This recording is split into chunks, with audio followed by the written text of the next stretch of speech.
Shalom Bapak Ibu Saudara yang terkasih di dalam nama Tuhan Yesus Kristus. Hari ini kita beribadah bersama-sama dengan GSJ Rolsi Medan. Dan hari ini hari Minggu tanggal 10 Mei 2020. Saya percaya kita semua di dalam keadaan sehat dan diberkati oleh Tuhan. Sebelum kita mendengarkan kebenaran firman Tuhan, mari kita bersatu hati di dalam doa. Bapa di dalam surga, kami mengucap syukur untuk hari-hari yang Tuhan berikan, untuk kasih karunia yang Tuhan berikan di dalam kehidupan kami. Hari ini kami rindu untuk mendengar firman-Mu. Biar firman-Mu akan menyapa kami, firman-Mu akan mengarahkan kami kepada rencana-Mu Tuhan. Karena kami percaya yang terbaik datangnya daripada-Mu Tuhan. Terima kasih Tuhan Yesus untuk kebaikan-Mu sepanjang minggu ini. Dan kami siapkan hati kami untuk mendengar perkataan firman-Mu. Di dalam nama Tuhan Yesus Kristus, yang percaya bersama-sama katakan, amin. Jadi Bapak, Ibu, Saudara yang terkasih di dalam nama Tuhan Yesus, keadaan kita pada saat ini adalah keadaan yang memang dalam keadaan yang sukar. Kita tahu ada virus corona, kita tahu banyak orang yang dirumahkan, tidak bekerja, dan itu juga berdampak secara ekonomi. Ada banyak orang menjadi putus asa, ada banyak orang yang menjadi frustasi oleh karena keadaan yang tidak bisa kemana-mana, oleh karena keadaan frustasi yang diakibatkan oleh ekonomi ataupun oleh kesehatan dan sebagainya. Ada banyak orang yang bisa memberikan sejuta alasan dengan keadaan yang kita alami pada saat ini untuk keadaan frustasi oleh karena banyaknya tekanan-tekanan yang ada. Bapak, Ibu, Saudara yang terkasih di dalam nama Tuhan Yesus, Tuhan mau kita untuk bersukacita. Tuhan mau kita untuk bisa menghadapi segala frustasi kita dengan positif. Karena Tuhan memberikan kelegaan, karena Tuhan memberikan kebebasan, karena Tuhan memberikan kesembuhan bagi jiwa kita. Jadi Bapak Ibu, mari kita renungkan firman Tuhan untuk bagaimana caranya kita bisa menghadapi frustasi di dalam kehidupan kita, khususnya di keadaan di bangsa ini yang sedang mengalami keterpurukan. Mari kita dengarkan firman Tuhan bersama-sama. Hari ini judulnya adalah bagaimana cara kita menghadapi frustasi di tengah-tengah badai. Apa itu frustasi Bapak Ibu Saudara? Dari kata frustasi itu sendiri, frustasi adalah perasaan kecewa akibat kegagalan dalam mencapai sesuatu atau ada jurang antara harapan dan hasil yang dicapai. Perasaan ini membuat orang menjadi menyerah, skeptis atau apatis. Jadi apa yang diharapkan seseorang tidak terjadi seperti yang dia harapkan, dan orang tersebut akhirnya menjadi menyerah, skeptis atau apatis. Perasaan frustasi bersifat universal, artinya semua orang bisa mengalaminya ataupun pernah mengalaminya. Itu baik itu orang percaya atau tidak percaya, orang kaya ataupun orang miskin, orang berpendidikan atau tidak, semua orang bisa mengalami frustasi. Orang dewasa, anak kecil, anak muda, semua bisa terserang yang dinamakan dengan frustasi. Jadi penting bagi kita Bapak Ibu Saudara, bagaimana cara kita menghadapi frustasi sesuai dengan kebenaran firman Tuhan. Bapak Ibu Saudara, mari kita belajar dari kebenaran firman Tuhan, kisah mengenai Musa. Musa pernah mengalami frustasi. Musa pernah mengalami saat di mana dia rasanya kecewa dengan keadaan. Rasanya dia apa yang menjadi harapan dia tidak sesuai dengan apa yang dia harapkan, yang itu membuat dia menjadi kecewa. Kita buka bersama-sama di dalam Kisah Para Rasul 7 ayat 23 sampai 29. Pada waktu itu ia berumur 40 tahun. Timbullah keinginan dalam hatinya untuk mengunjungi saudara-saudaranya, yaitu orang-orang Israel. Ketika itu ia melihat seorang dianiaya oleh seorang Mesir. Lalu ia menolong dan membela orang itu dengan membunuh orang Mesir itu. Ayat 25. Pada sangkanya orang saudara-saudaranya akan mengerti bahwa Allah memakai dia untuk menyelamatkan mereka, tetapi mereka tidak mengerti. Pada keesokan harinya ia muncul pula ketika dua orang Israel sedang berkelahi. Lalu ia berusaha mendamaikan mereka. Katanya, "Saudara-saudara, bukankah kamu ini bersaudara? Mengapa kamu saling menganiaya?" Ayat 27. Tetapi orang yang berbuat salah kepada temannya itu menolak Musa dan berkata, "Siapakah yang mengangkat engkau menjadi pemimpin dan hakim atas kami? Apakah engkau bermaksud membunuh aku sama seperti kemarin engkau membunuh orang Mesir itu?" Mendengar perkataan itu, larilah Musa dan hidup sebagai pendatang di tanah Midian. Di situ ia memperanakan 2 orang anak laki-laki. Nah, Bapak Ibu Saudara yang terkasih, Musa menghadapi 2 kenyataan di dalam kisah ini. Bagaimana dia berusaha untuk meyakinkan bangsanya bahwa dia adalah utusan Tuhan. Tuhan mau pakai dia. Tuhan mau gunakan kehidupannya, bahkan posisinya sebagai pangeran Mesir untuk melepaskan mereka. Dan kita lihat sendiri dari teks tadi, kita dengarkan bahwa dia akhirnya ditolak oleh bangsanya sendiri. Jadi dari hal ini ada 2 kenyataan yang dihadapi oleh Musa. Yang pertama, ia gagal meyakinkan bangsanya sendiri bahwa Tuhan memakai dia untuk melepaskan bangsa Israel. Yang kedua, kenyataannya adalah ia harus menghadapi Firaun sendirian. Musa menyerah dan akhirnya menjadi skeptis dan apatis. Kita bisa lihat itu di dalam Keluaran 4 ayat 10 sampai 13. Lalu kata Musa kepada Tuhan, Tuhan, aku ini tidak pandai berbicara, dahulu pun tidak, dan sejak engkau berfirman kepada hambamu pun tidak, sebab aku berat mulut dan berat lidah." Ayat 11, tetapi Tuhan berfirman kepadanya, "Siapakah yang membuat lidah manusia? Siapakah yang membuat orang bisu atau tuli, membuat orang melihat atau buta? Bukankah aku, yakni firman Tuhan? Oleh sebab itu pergilah, aku akan menyertai lidahmu dan mengajar engkau apa yang harus kau katakan." Ayat 13, tetapi Musa berkata, Tuhan, utuslah sekiranya siapa saja yang patut kau utus." Jadinya Bapak Ibu Saudara yang terkasih, Musa frustasi karena di tengah-tengah bangsanya pun dia mau tunjukkan bahwa dia adalah utusan Tuhan. Kenapa dia lahir di lingkungan Firaun, dirawat di lingkungan Firaun? Dia rasa bahwa ini adalah cara Tuhan. Tetapi ketika dia mencoba menempatkan dirinya, tetapi tidak sesuai yang harapannya dia. Malah bangsanya sendiri, yaitu bangsa Israel, mereka menyerang atau menyudutkan Musa. Dan yang kedua, kenyataannya yang membuat dia frustasi adalah ia harus sendirian menghadapi Firaun. Akhirnya Musa menyerah. Dulu pun tidak berhasil, apalagi sekarang. Dan dia merasa frustasi dengan keadaan yang ada. Dia rasa dia tidak tahu bagaimana caranya. Dan dia kurang begitu yakin dengan apa yang Tuhan katakan. Karena dia sudah melihat kejadiannya, dia merasa sendirian. Dan dia merasa dengan kekuatannya dia tidak mampu. Ini yang menyebabkan dia frustasi. Oleh karena dia kecewa dengan kenyataan. Apa yang seperti dia dengar bahwa dia itu adalah rencana Tuhan, dia adalah dinubuatkan, tetapi tidak seperti apa yang dia harapkan justru terjadi. Bapak Ibu Saudara, hal ini pun sering terjadi dalam kehidupan kita. Ketika kita mengharapkan sesuatu, kita menginginkan sesuatu, kita menghendaki situasi kondisi yang baik dalam kehidupan kita di tahun ini, tetapi tidak sesuai apa yang kita harapkan. Badai terjadi, epidemik terjadi, dan ini di luar dari kemampuan, di luar dari apa yang kita bayangkan.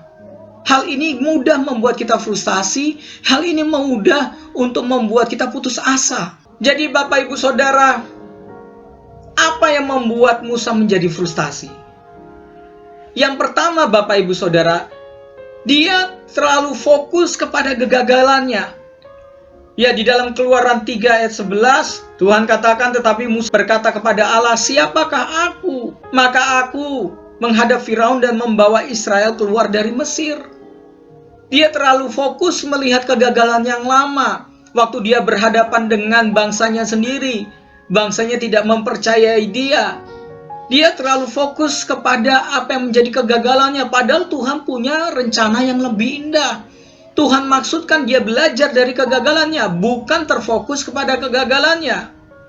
Yang kedua, Bapak Ibu Saudara, kenapa Musa frustasi? Yang kedua, oleh karena dia terfokus pada dirinya sendiri. Banyak sekali di dalam kehidupan kita frustasi karena kita fokus kepada kegagalan dan fokus kepada diri kita sendiri. Fokus juga kepada situasi, kondisi yang kita tidak inginkan, kepada kekurangan atau ketidakmampuan kita. Bapak Ibu, selama kita hanya berfokus kepada kegagalan, berfokus kepada situasi, berfokus kepada kemampuan kita dan ketidakmampuan kita, itu senantiasa membawa kita kepada frustasi. Pada kenyataannya memang kita tidak mampu. Pada kenyataannya memang kejadian-kejadian ataupun situasi tidak seperti yang kita harapkan. Oleh karena itu, Bapak Ibu, kita harus keluar dari fokus kepada diri sendiri. Kita jangan menekankan kepada ego kita, kemampuan kita, kepada kegagalan kita, bahkan kepada apa yang kita tidak bisa, tidak mampu. Jangan fokus kepada diri sendiri. Supaya kita tidak menjadi frustasi dengan situasi dan keadaan, mari kita fokus kepada Tuhan. Mari kita fokus kepada rencana Tuhan di dalam kehidupan kita. Saya berkata kepada Bapak Ibu Saudara yang terkasih, bahwa kita belum di akhir di dalam kehidupan kita. Kalau kita mengalami kegagalan, karena Tuhan punya rencana. Seperti sebuah film action, pemain film utama selalu menangnya belakangan. Tidak ada menang di depan dan kalah di akhir. Begitu juga dalam kehidupan kita, kita masih di awal atau pertengahan dari film itu sendiri. Jadi jangan fokus kepada diri kita, fokus kepada rencana Tuhan. Gambaran total dari apa yang Tuhan mau di dalam kehidupan Bapak Ibu Saudara dan saya. Amin Bapak Ibu Saudara. Jadi berikutnya Bapak Ibu, mengapa Tuhan membiarkan atau mengizinkan Musa mengalami frustasi? Yang kita harus sadari yang pertama adalah karena waktu Tuhan bukan waktunya Musa. Bagi Musa ketika dia masih muda dan dia dinobatkan menjadi pangeran Mesir, seorang Yahudi yang menjadi pangeran Mesir, menurut dia ini adalah saat yang tepat. Dia mengaktualisasi dirinya, dia akan memimpin bangsanya. Sebagai pangeran dia bisa bawa bangsanya keluar. Tetapi itu belum waktunya Tuhan. Karena waktu Tuhan adalah waktu yang terbaik. Ketika kita sedang berusaha belum berhasil, kalau kita berdoa belum menemukan jawaban, ketika kita mengharapkan sesuatu daripada Tuhan dan kita belum melihat solusinya, jangan frustasi, karena waktu Tuhan yang terbaik. Kadang kita mau seperti waktunya kita, lebih cepat, lebih baik. Tetapi bagi Tuhan, waktunya yang terbaik. Karena Tuhan punya skenario yang terbaik bagi Bapak, Ibu, Saudara, dan saya. Dan waktu Tuhan pasti yang terbaik bagi kita semua. Amin Bapak, Ibu, Saudara. Yang kedua, Tuhan ingin memproses hatinya Musa. Tuhan mau memproses, yang pertama adalah kasihnya. Pada awalnya Musa masih belum rela kehilangan Mesir demi Tuhan. Karena dia adalah seorang pangeran. Dia seorang dengan segala fasilitas kekayaan yang dimilikinya. Dia tidak mau kehilangan bagian Mesirnya dia demi Tuhan atau demi umatnya. Ibrani 11 ayat 24 sampai dengan 26 berkata, karena iman maka Musa setelah dewasa menolak dirinya anak putri Firaun, karena ia lebih suka menderita sengsara dengan umat Allah daripada untuk sementara menikmati kesenangan dari dosa.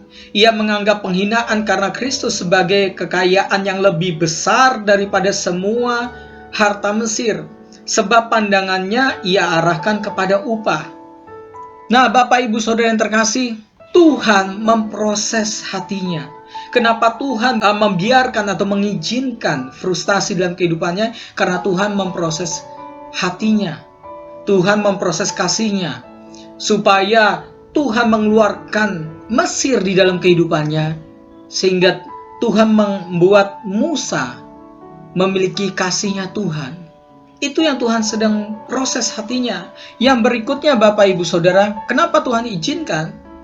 Karena Tuhan mau memproses kerendahan hatinya. Bapak Ibu Saudara, Musa adalah seorang yang berkuasa dalam perkataan dan tindakannya, karena dia adalah seorang pangeran Mesir. Dan oleh karena kebiasaannya sebagai pangeran Mesir, dia dididik sejak dia kecil sampai dia muda menjadi dewasa. Dia adalah seorang yang punya perkataan yang kuat, tindakan yang kuat, punya posisi dan sebagainya. Ini cenderung membuat Musa mengandalkan dirinya sendiri. Karena apa? Latar belakang yang sudah dibangun sejak dia kecil, bahwa dia adalah seorang pangeran. Musa telah belajar bahwa ia tidak bisa mencapai apa yang Tuhan mau tanpa pertolongan Tuhan. Nah, Bapak Ibu Saudara, dari sini Musa telah belajar bahwa ia tidak bisa mencapai apa yang Tuhan mau tanpa pertolongan Tuhan. Kalau sebelum-sebelumnya, oleh karena latar belakangnya, dia bisa mencapai apa saja yang dia mau. Dengan kekuatannya, dengan posisinya dia sebagai pangeran Mesir. Tetapi di sini dia belajar dari situasi frustasi ini, dia belajar bahwa dia butuh Tuhan untuk mencapai rencana Tuhan. Jadi aplikasinya Bapak Ibu Saudara, Tuhan memakai kegagalan untuk memproses kasih kita. Apakah kasih kita itu tertuju kepada diri kita sendiri? Apakah kasih kita hanya tertuju untuk kepentingan kita sendiri? Apakah kasih kita tertuju kepada Tuhan? Jadi ketika kita mengalami kegagalan, ketika kita mengalami frustasi, ini menolong kita untuk proses selama ini kasih kita kemana? Apakah kasih kita ke Tuhan? Atau kepada yang lain? Atau kepada ego kita? Dan melalui kegagalan, melalui frustasi ini juga kita bisa belajar bahwa Tuhan memproses kerendahan hati kita. Terkadang Tuhan izinkan situasi frustasi terjadi supaya mengajari kita untuk tetap rendah hati di hadapan Tuhan. Karena Tuhan yang berkuasa, karena Tuhan yang berdaulat atas kehidupan kita. Amin Bapak Ibu Saudara.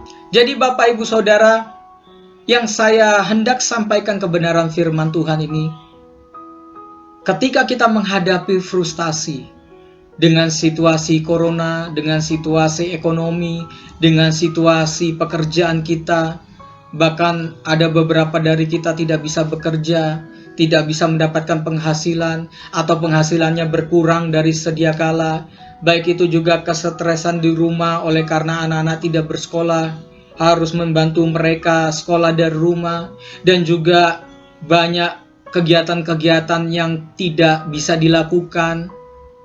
Semua serba terbatas, semua rasanya membuat tekanan kepada jiwa kita. Yang saya mau dorong bagi kita semua yang ada di rumah-rumah, mari kita fokuslah kepada kehendak Tuhan.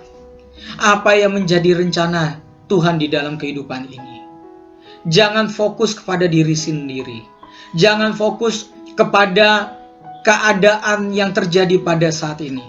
Fokuslah kepada kehendak Tuhan.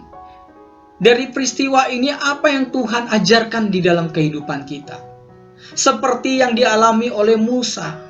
Musa dia belajar bahwa di dalam situasi yang serba terhimpit, situasi yang mengecewakan, situasi yang membuat dia frustasi, dia belajar bahwa dia tidak boleh fokus kepada dirinya sendiri. Dia belajar mengubah kasihnya. Selama ini masih ada Mesir di dalam hatinya. Masih ada hal yang lain yang diidamkan selain daripada Tuhan. Bapak Ibu, kita tahu bahwa ada sesuatu yang lebih besar. Kalau ada sesuatu yang lebih besar yang bukan Tuhan, yang mencuri perhatian kita dari Tuhan, itu adalah berhala. Jadi kenapa Tuhan izinkan frustasi? Kenapa Tuhan izinkan lockdown? Tuhan izinkan epidemik terjadi? Tuhan mau mengeluarkan sesuatu yang bukan dari Tuhan di dalam kehidupan kita, supaya kehidupan kita lebih baik, supaya kehidupan kita, hati kita itu kembali fokus bergantung kepada Tuhan.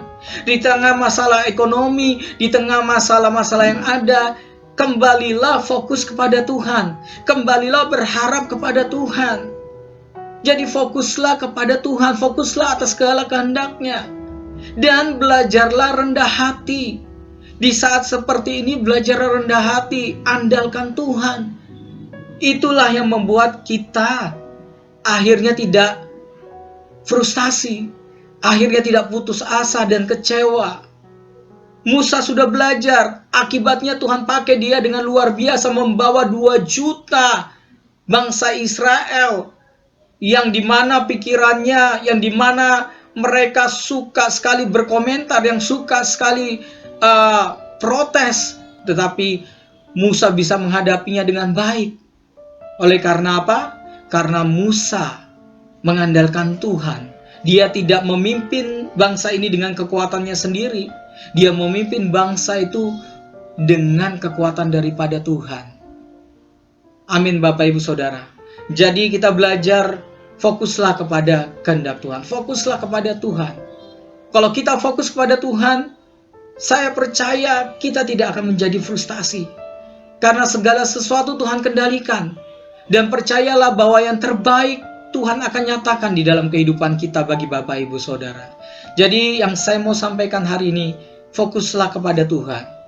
Bagaimana Bapak Ibu Saudara yang di rumah untuk fokus kepada Tuhan? Kita harus membangun hubungan dengan Tuhan, yaitu melalui doa dan firman. Banyaklah baca firman Tuhan, merenungkan firman Tuhan siang dan malam, maka apa saja yang kau perbuat akan menjadi berhasil. Itu yang dikatakan oleh Pak Mazmur di dalam Mazmur 1 ayat 1-3. Cari dahulu kerajaan Tuhan, Matius 6 ayat 33, carilah dahulu kerajaan Allah. Amin, Bapak Ibu Saudara. Mari, ini saat yang tepat supaya kita tidak frustasi. Cari Tuhan, jangan cari kesenangan. Cari Tuhan, jangan cari solusi yang lain. Cari dahulu kerajaan Tuhan.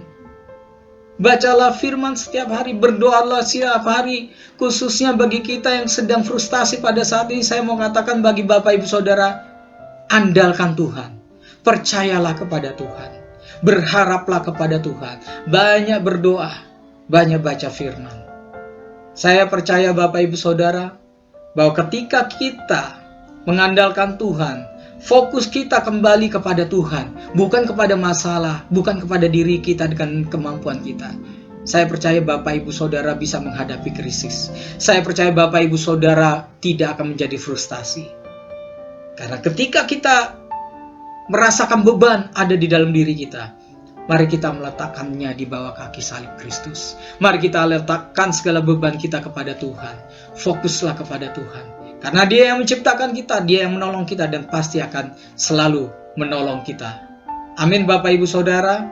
Mari kita satukan hati di dalam doa.